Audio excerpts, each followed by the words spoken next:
I'm a student of the game, like you said, but at the same time, you know, you need people around you that really know you and really love you and respect what you do. So, you know, like Rafael Garcia, he's in the gym with me every day. My boy AK-47, he's in the gym with me. So, you know, those are people that are around me that know what I'm capable of. And you need people like that around you. So, you know, we come in the gym, it's just us here, you know. And at the same time, able to work on the things that I need to work on without the hassle, without, you know, people around, and I could get things done, you know, better. And they know me better than anybody. So that's why I'm here in the gym right now, critiquing everything, and I'm trying to become a better fighter. My style is, I think I'm more of a original, I'm like a throwback fighter, original fighter, you know. I studied the game, you know, as I was coming up in the sport as an amateur, you know, my amateur trainer, he had me watch a lot of film, you know, and I tell people, I like to tell people all the time, you know, to me a boxer is an imitator, you know, somebody who can mock or imitate something. So I learned boxing back when I was younger just from watching, you know, watching tapes, watching old fights of my father, watching old types of, you know, of great fighters like Pt.2, just watching and observing. And then the first time I got into the ring, I was able to, you know, do the things that I was seeing on TV by watching guys like Pt.2 and those guys. So I tell guys that, like, you know, if you can imitate anything, you can be a boxer, a fighter, you know. And that's how I learned, basically, you know, just imitating and watching other fighters. I feel like I'm a classic fighter in the shape of, you know, the Marvin Haglers, you know, the guys who aren't afraid to, you know, take big fights, you know. And that's what I basically try to do, you know, my last few years in boxing, I try to take the big fights, you know. I'm not into, you know, taking fights where I know I'm going to win, you know, where they're bringing guys in for me. I'm not into that, you know, I want to fight the best.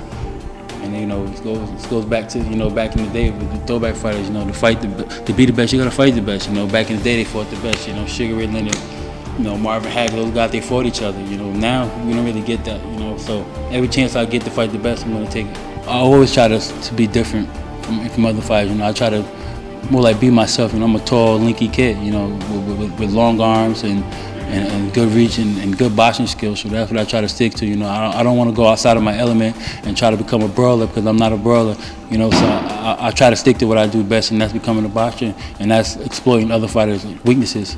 You know, I try to base everything off my jab, you know. My jab is my bread and butter. You know, you come back with an uppercut, you come back with a hook off of it, and, you know, I mean, I think any great fighter will tell you, you know, the jab is the most important punch in boxing. When I'm training, you know, I try to get into a zone, you know, me, I like to listen to music, I like my music loud.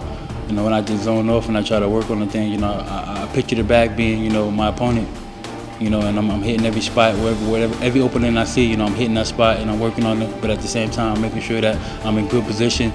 You know, my hands are up, you know, and I'm throwing the punch, and the punch is thrown correctly, and I'm letting it correctly. So when I'm in the gym, you know, that's what I'm doing. I'm just focused, I'm zoning out, and it's like, you know, it's like I got a crowd watching me, you know, and I want to do everything perfect. I want to make sure everything is perfect. I'm trying to perfect everything. Where I get to think and zone out is when I'm training. You know, when I'm hitting the bag, I also get to think about different type of things, you know, like my family, my kids, you know, especially like when I'm running. You know, I put my headphones on, I bundle up, and I run, and I'm just thinking about things that I can do, either with my kids or my wife or for something that I have to do. But I'm always thinking, you know, and I think when you're training, when you're running, that's the perfect time, because it's quiet and just you're just thinking in your head, and you just, you know, you just think about things, and you're able to critique things, and, you know, like I can think about what I'm going to work on when I go to the gym. Early in the morning, I get up and go for a run. What am I going to work on today in the gym? What's weak? What's one of my weaknesses? So I try to work on those things.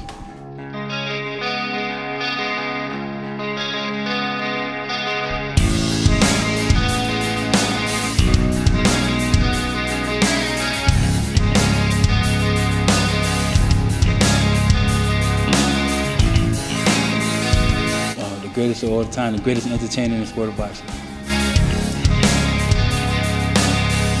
Best jab I've ever seen.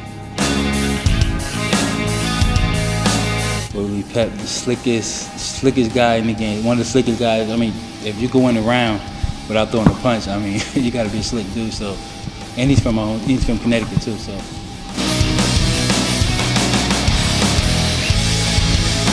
The most talented fighter ever.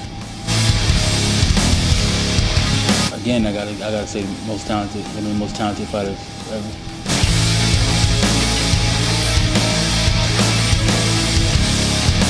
A big mountain. Joe Louis, one of the best. Like De La Hoya, I mean. That's millionaire. I mean, rich. I just think of rich. Sugar Ray Ramos was controversially one of the best to ever do it. Time Insurance, oh man, just devastating punches.